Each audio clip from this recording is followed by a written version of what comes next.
The vast holdings case and investee apportionment is really interesting. It really kind of doesn't really matter what state you're in. Now, I know vast holdings, the Supreme Court in Massachusetts said, hey, it's not authorized by statute, get out of here, you can't do it.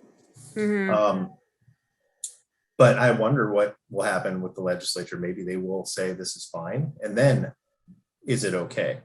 They said it was constitutionally, and then we've got this Goldman Sachs case out of New York City, which is really doing the same thing. They said it was fine constitutionally to tax based on investee apportionment. Something that, like, the things I get interested in is, where is this going from here? And it takes a long time for things to develop in the state and local tax world to where this is going. Like investee apportionment, that creates nexus. Like the states rely on this international harvester case and J.C. Penney's case, and you see the Supreme Court cases from the 40s to say, hey, due process, no problem. But that's a long time ago, and due process has a lot since then. I mean, this is international shoe is the case everyone talks about in minimum contacts, international shoe. And we look at what the Supreme Court has done recently, like in the Kimberly Rice trust case, in Wayfair. There's Wayfair referring to Quill.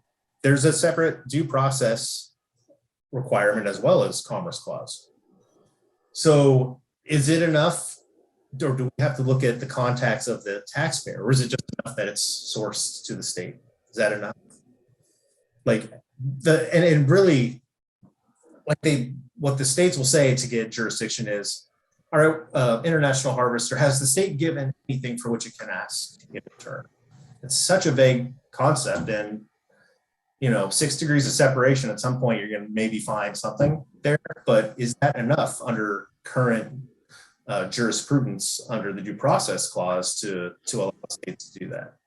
Like we talk about Wayfair, but Wayfair's Commerce Clause case doesn't even talk about due process.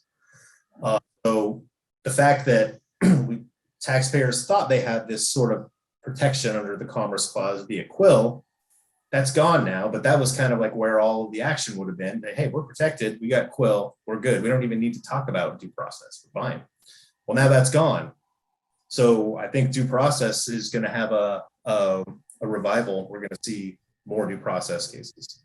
And that's not just Wayfair, that's not just sales tax, sales and use tax collection obligations, but states look at Wayfair and say, if for those states that don't already have a factor presence or economic nexus, hey, we can do it now. We got Wayfair, we'll rely on that, despite the fact that it's just a Commerce Clause case and a use tax case. And then what about the localities, like the San Francisco and localities throughout the country? Economic nexus there, why can't they do it then? And you look Didn't Philly come out with something last year, 2 years ago? Yeah. San Francisco also, they've got a $500,000 threshold. So there's going to be, and for those folks who are making all their money online, I mean, SaaS is the obvious one, but technology is moving so fast, and like what's not done online now. There's going to be some challenges for them to figure out how to comply, or when to, because a lot of these cases come about because they didn't know. Like, I don't know of very many taxpayers who are like, let's just plan for litigation. They just like, oh, you're saying we have to do this? That doesn't seem right, but we'll just do it anyway because we don't want to spend our time on taxes. We don't like state and local tax like you do, Mike. Okay.